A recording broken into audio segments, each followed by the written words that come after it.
Hi again, everyone. Welcome to another podcast from A Cosmic Conversation with me, Marie. And me, Tina. We are back in my village, in my living room, as a location podcast. I always explain due to the fact we don't use mics. So welcome for those who have just joined us, and welcome back to those who are following us. Thank you so much for your support. Right, this week, Tina, explain what we're up to. We're going to talk about the life of Aleister, alias Edward was his first name, Crowley. Yeah, he was born in, when was it? I've put it down. 1875 in Warwickshire, UK. Yeah, he was born to a wealthy family who owned a brewery. His father was... well, his mother and father were quite religious, weren't they? Very religious, yeah. Yeah, and they sort of rejected the fact that they'd made a profit from beer. Yeah, basically. Apparently they wouldn't spend that money. And they made, I think his father, a group together called something Brethren, to abstain from drinking and things like that. Yeah. So he was in quite a strict household when he was growing up. He was, and apparently they didn't even have, bathroom facilities. No, they tried to pass their religion onto him, and he totally rejected this and just wanted to get away from his father's shadow. So he was very ill because of his upbringing. The religion made him ill. What do you mean by that? It's not very clear in what illness he had, but I think because of they starved him, didn't have good food, even though they had loads of money. He lived in poor conditions. Yeah. Because he didn't have water, toilet facilities. And his father died of cancer, didn't he, when he was quite young? Yeah. And he became quite unruly. More and more, as he got older, he condemned Christianity. His uncle took him in, and then he completely changed because his uncle let him be free. Yeah, he actually got him a and prostitute. I have a theory. Sorry, he got him a prostitute. Let him sleep with a prostitute when he was like 16. On his mum's bed, weren't it? Oh, that was I think that was another incident. Oh no, that was in the house, maid, weren't it? Yeah. He rebelled against what his mother and father were doing. Yeah. But I also think it triggered him when his father died. Yeah. Because, you've given me all this information, this way of living and things like that, and now you've gone. Like you say, he turned his back on Christianity. He drank, he smoked. Yeah. He enjoyed sexual pleasure with the ladies of the night. But he was bisexual because when he went to university... Oh, well that's years later. But I'm just saying that he was doing his own thing and no one could rule him. And that's the thing, sorry, Tina, about going on to university. That's about doing his own thing, his egotism, his ability to control situations was something that when he went to... I mean, because some people said that he was a chess player, he was a poet. Yeah, he was a poet. No, I'm saying from what we are going to, what we're alluring to about being the most wicked man that lived or whatever. I'm saying that he had a side that was quite... I mean, he was very clever. Oh, yeah, wasn't he? Intellectual. And he was published. In Italy, I think it was, because or Europe, because the Brits wouldn't when he was at university? Publish anything because it was pretty obscene. What, when he was at university? That's what I'm asking, his poems. This is where, like you said, picking up that bit, this is where he identified himself as bisexual. Yeah, and he changed his name to Aleister, which came from, we think, a poet, and it was a poem called Alester. All right. A poet called Shelley. Identifying as bisexual, he had a relationship with Herbert Charles Paulette, who was the president of the drama department, I do believe. Also at this point, he became interested in Western esoteric... Oh, I can't say that word. Yeah, esoteric. No, esotericism. Oh, esotericism. Yeah, his relationship with Herbert ended. He didn't share the same beliefs. Also at this point, he became interested in Western esoteric ways. Yeah, his relationship with Herbert ended as he didn't share the same beliefs of esotericism. You're asking me to say it now? Yeah, no, I can't say it, guys. It was at this point where he joined, they say, the Secret Service. Yes. Apparently he was a spy. That's what they say. There's not a lot of information on that though, is there? Like in his life. But it's secret. Yeah. But he did a lot of travelling, didn't he? Yeah, in his mid-20s, yeah. so it was in... So if he was born 1975, yeah. So, like the First World War, it would have been around there. In his mid-20s, he moved to Switzerland. Yeah. And met a chemist called Julian Baker, who was the same as Crowley, and he was really interested in alchemy. Ah. So when they both came back to the UK, Baker was the one who introduced Crowley to the Hermetic Order of the Golden Dawn. Thank you. And the organisation that was secret. Now, he'd seen the other side, like you were saying about black magic. You've been relating to me. A man called Alan Bennett in that Golden Circles. Golden Dawn. That's right. Crowley sourced him and he taught him magic in rituals and using drugs. Other members of the Golden Dawn didn't like his bisexuality. And they wanted him gone. He was held back. You know, he wanted to go up in the ranks. But he was held back. And it really didn't do much good until he personally went. Yeah. So his ego, you know, his leadership was already there. And he went to the leader, Samuel McGregor Mathers. This was a no-no for members. Do you know what I mean? That Crowley did that. Well, the Golden Dawn was originally started by the Masons. That makes sense. You know, Bram Stoker. I think Bram Stoker was in the Golden Dawn. Yeah, there was a lot. Yeah, there's been something said about him. Yeah, there were a few. I think that probably crossed over from the Masons to the Golden Dawn, but as far as I know, he was never a Mason. Nothing's ever mentioned of him being a Mason. When he left, or was he chucked out of the Golden Dawn, he started his own, would we say, he called it religion, but I think it was probably like nowadays a cult. Well, he was a satanic threat to Christianity. His group or cult was called Thelema. That's correct, yeah, he was the founder of it. They say he's the father of occultism and the master magician, or the beast incarnate. See, I don't think he was, no. I think he was a sixth so when he was older. Oh. When he was older. Things he did. Oh, yeah, when he was older. And that was pushed along with drugs. There are so many things that are contradict, you know, like that were told in some documentaries. Yeah. That weren't explained. That I think it's quite a complex situation. It's best to go and read his actual diary, the book. Yeah, that's true. But then again, he was a cult leader, so he's quite egotistic and me. Yeah. Well, he was author of his own book, the Book of Law.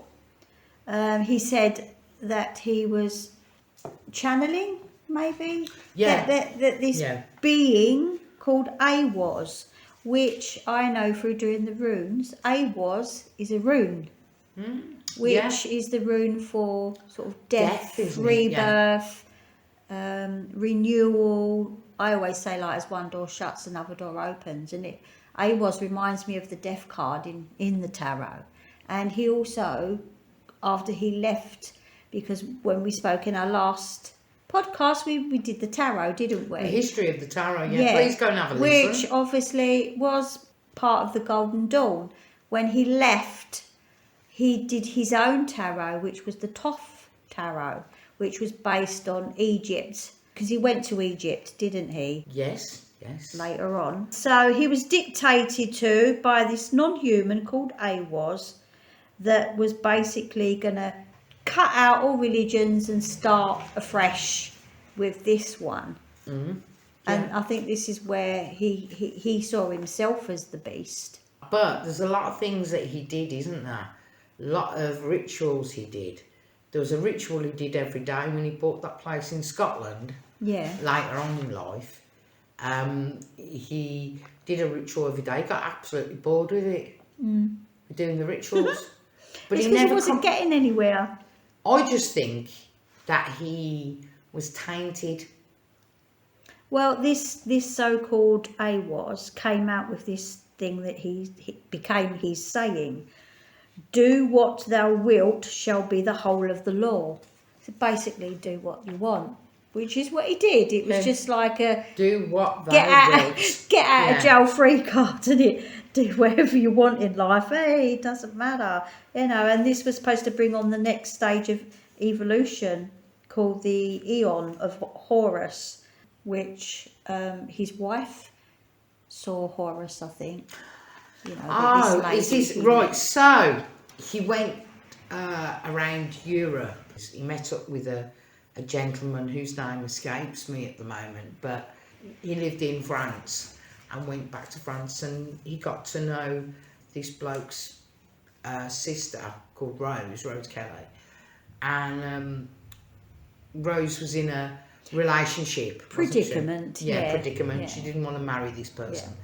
Crowley says, well, would you like me to help you? I'll get you out of it. Yeah, let's get hitched. And he took her to Egypt. Yeah, she'd not been involved with any of the black arts. Yeah. So it was her first experiences of it all. At first, it wasn't bang into that. It was them being a couple. Mm. But then he took her to the pyramids, didn't he? Yeah. And like you say, it was her first sort of, what's going on here?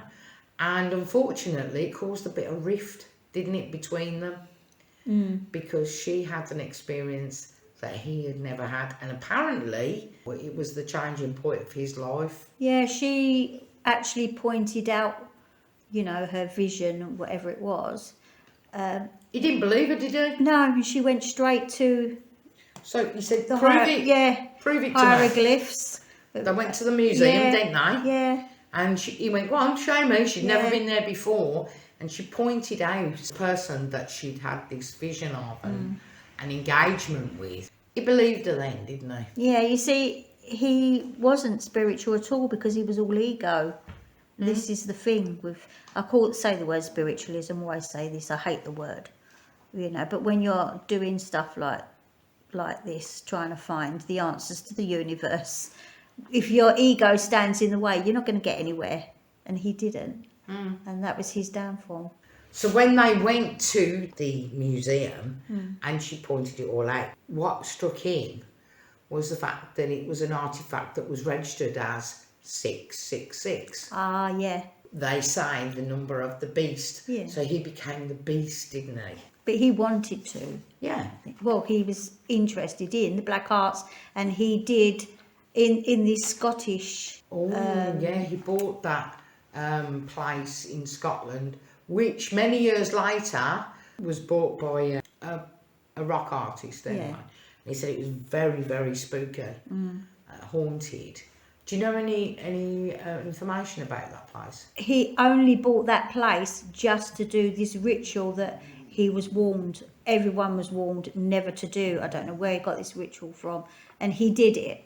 But I still don't think he got anywhere with it. That's the one that he did every day. Yeah. And he never got anywhere with it. I think that he's... Again, ego gets in the way. He obviously wasn't as open up as he wanted to be. Well, sort of a segue about him was the fact that with Rose, he had a child, didn't he? Yeah. A little girl who passed. Unfortunately, I think. Yeah, a year old, she had typhoid. Yeah. And he just up and left her, didn't he? Yeah, and then she went in loony bin. I think, didn't he have her was it her alcoholism or something? There was something that she was fighting and that he had put away. She was quite easily somebody who discarded things. Selfish. That he didn't need or couldn't control. Yeah. he had all this money that he inherited from his parents, travelled the world, done drugs and everything, and obviously it must have been dwindling. You know? Yeah, well, this is the point, because he started charging people. This is how you bring in Scientology. Right. This is where L. Ron Hubbard, the founder of the cult Scientology, not the church, the cult of Scientology. And this is where L. Ron Hubbard got a bit of a, I like this. What it was, Crowley was charging people to attend rituals with his high priest and priestesses. I mean, it was like you move through structures of his cult, his occult, his teachings. It's money. It's a pay structure. Yeah. And then that's when they give you more secrets. Yeah. You know, as you pay, as you go on. I mean... So didn't he join his... No, he didn't know him. No, L. Ron Hubbard liked to let everybody know that he was something to do with him. At the end, I'll just go to the end first, was in 1947 when he passed, Crowley. L. Ron Hubbard was, at that point, he saw himself as the head of something, and Crowley passed he could be. Not many people know that Scientology has an occult background. Crowley's spells and magic, it took days, but Hubbard wanted them to last a lifetime. So you were hooked, you were drawn in. If you look at the cross on any, particularly the Scientology Celebrity Centre or any places, there's a religious cross, right? So you can, I'm going to explain, you know, a religious cross. Yeah. Then on it, so from the centre, let's look at it. Yeah. If you drew, like if you play noughts and crosses, you draw a cross in between it. So you're actually cancelling out the religious cross, occult.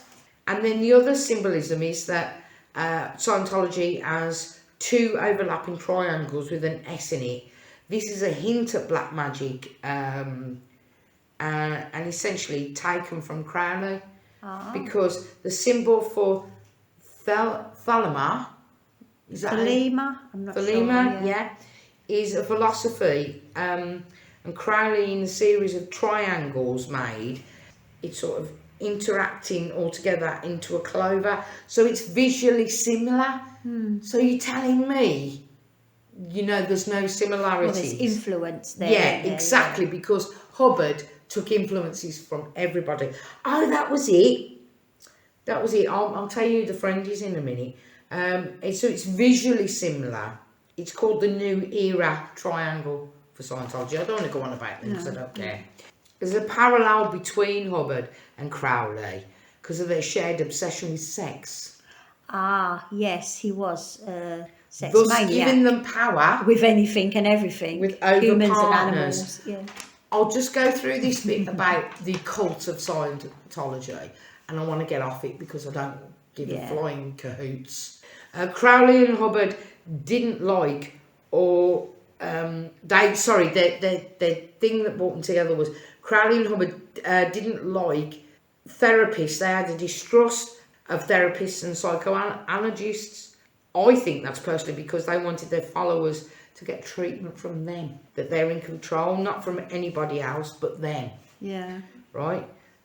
It's a cult controlling situation. Yeah. Well, compare it to Jim Jones of Jonestown. He was another cult leader. And Crowley said psychoanalysts, they're upholding a fraud. But Crowley and Hubbard used hypnosis and relaxation techniques to take their members back to a past life, what we've spoken about, so past life regression. Yeah. Which is very interesting. Now, I know I've done that with you in a former podcast. Yeah. Have a listen to that, a regression one. It's just that they never met. The closest they ever came, they both had a mutual friendship with somebody called Jack Parsons. He was a rocket scientist, Scientology. Oh. You know, you get that. Yeah. You know, because he was a sci-fi writer. and he had a genuine relationship with Crowley, but Hubbard spun tales apparently about Parsons and Crowley. But that's my bit on the similarities between Hubbard and Crowley. It was said that Hubbard sort of come away because of Crowley's sexual teachings. You need to look up more about L. Ron Hubbard, about his sexual teachings. I mean, age-wise, what was the difference? Like, when was L. Ron Hubbard? When did he pass? Or when was he born? You know, I'm not sure when he was born, but he died. He passed away early 80s, I believe. So he must have been a lot younger then. Yeah. So yeah, he was. He would have looked up to Alester. Exactly, Yeah. but remember, they're both egotistic people Yeah. who needed to pursue their cult-like status. At least Crowley didn't make it so that his cult or made-up religion was tax exempt. Go and look it up. I'm not going to go on about it. This is about Crowley. So what I'm saying is, I think Crowley was a threat because he was good at what he did. Yeah, like we said, he was very intelligent. Going back to different countries, he settled in Italy with his cult religion, that we want to call it. Yeah. But he did such depraved things. Wasn't that the time that he was prescribed medication that became addictive? So he became a heroin addict, didn't he? Yeah. He was performing rituals to control people that became bestiality. Was it Italy where he met this other woman? Yeah, he had a couple of kids with her, didn't he? Yeah, but I'm not sure if they met in Italy. I'm not sure. I'm sure it was... Oh, no, that's not the woman, is it? It was in Italy that, this woman left him because... Right, yeah, that's when he started getting silly I'll call it silly, Weird. If anybody said I, he would make them cut themselves. That's when, isn't this around that people said he killed babies? Yes, it was always alleged, but there was never any proof. Right. But he did, he got other people, and this is where she left him, I think. She was like, whoa, shagging animals. Yeah. And then... Well, it was her, weren't it? Yeah. Wasn't it a goat? Sacrifice, yeah. And then drinking the blood and all Sacrificing that. them. That's what they alleged. Yeah. And she went, I think I've had enough. Yeah, exactly. Yeah, right. And she went out. straight to the press in the UK, didn't she? Yeah. And that's when it exploded, wasn't Yeah. it? Yeah, just returning to the Italy situation. That's where he bought a place and sort of made it into like a chapel, a temple, whatever you want to say. And that's where he supplied drugs to the people who were following him. Yeah. He had a number of lovers, if you want to call them that, followers and things like that. And he had children around. And it was said that he might have, sacrificed children. Don't know about any evidence to that. It was more, like we were saying before, bestiality. It was said that he was making children watch sexual acts. And like I said, there was a lot of drugs involved. That's no excuse whatsoever. Yeah. But he was a hippie before hippies were I think around. The hippies took were on. Influenced. Yeah, the Charles Mansons. Because it was free for all, yeah. Yeah, I mean, John Lennon, like I said, put him on the... you'll find him on the Sgt. Pepper album on the front. Yeah. The Rolling Stones took on some dark occult things. Nobody really stuck to it, really. But he's a safe bet, Crowley. Yeah. Do you know what I mean? Considering a lot of the occult and cult-like leaders. I never saw, like you talk about, dare we say the word Scientology, about child abuse. Trafficking. And he had a following, but obviously you're talking completely different with era, Scientology. yeah. And I think that's when the authorities got onto him, when his wife, or his partner at the time, Maria, wasn't it? Yeah. Went back and talked to the press and brought all that out, and then the Italian authorities went, you're not staying here, love. Yeah. and shoved him back to England, where he lived a really meagre life, didn't he? For an occult leader. Ran out of money, heroin addict. Yeah, cocaine. And again, I will say no excuses. I just think he was just full of himself.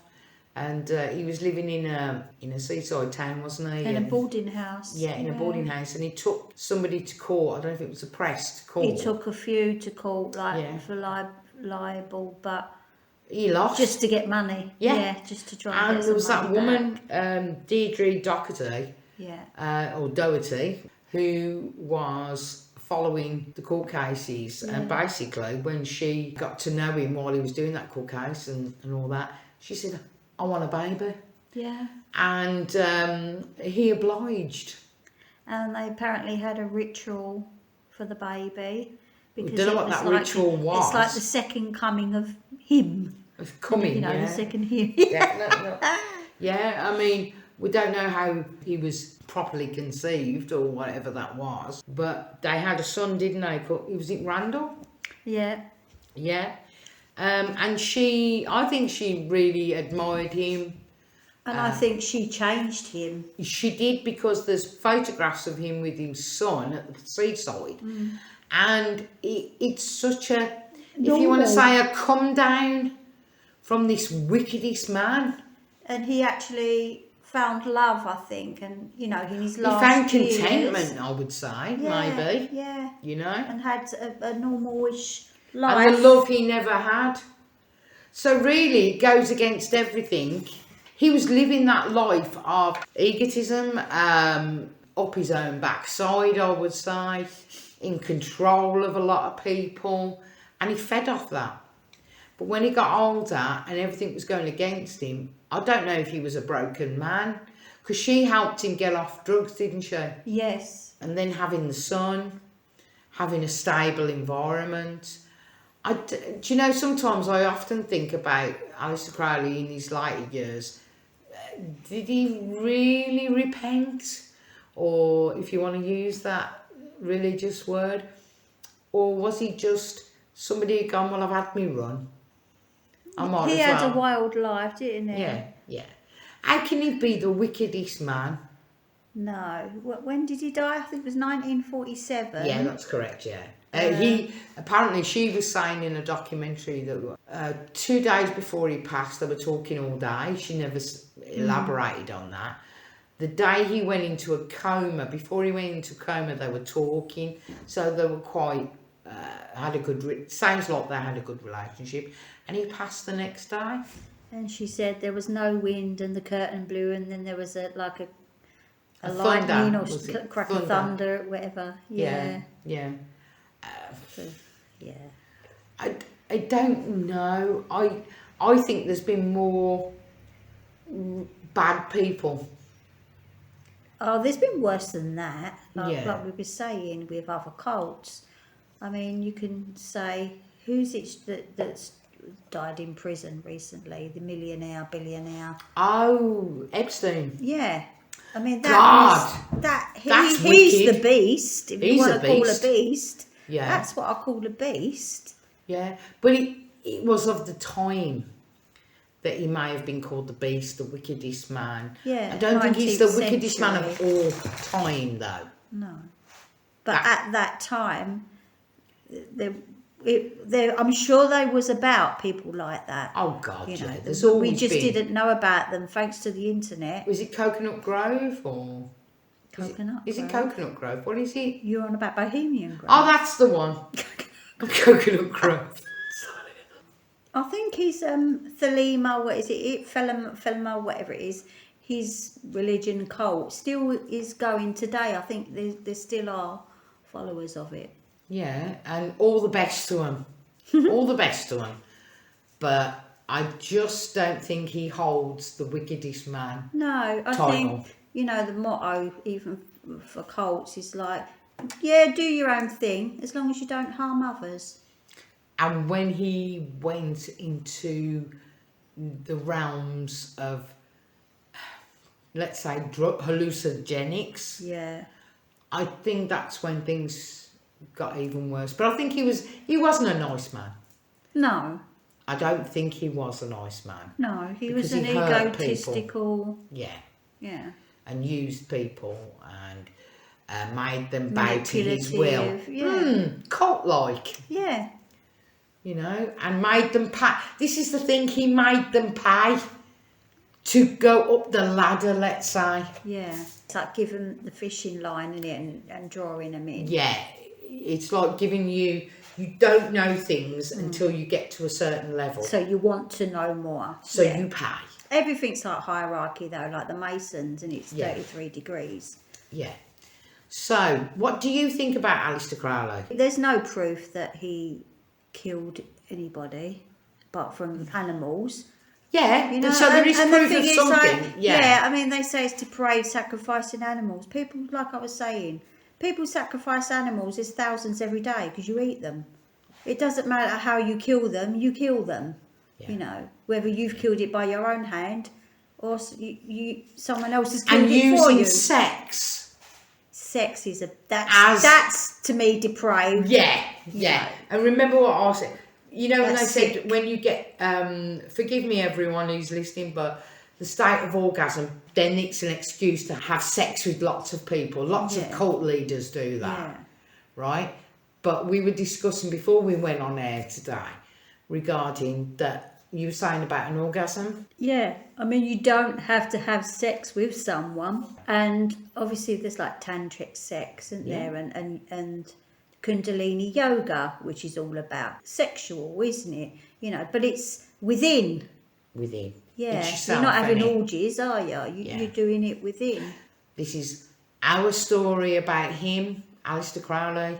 It's our opinions. You go and have a look and compare him to other people.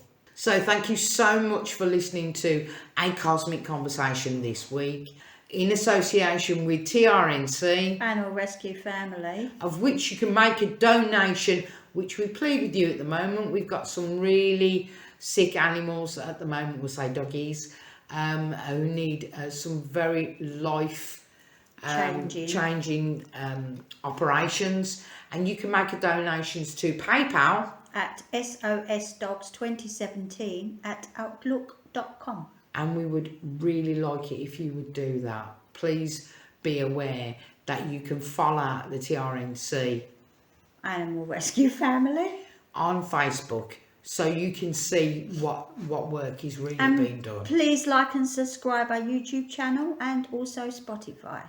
And if you are into ambience, please do visit A Cosmic Vibe channel, which is a one-stop shop for all your ambient needs.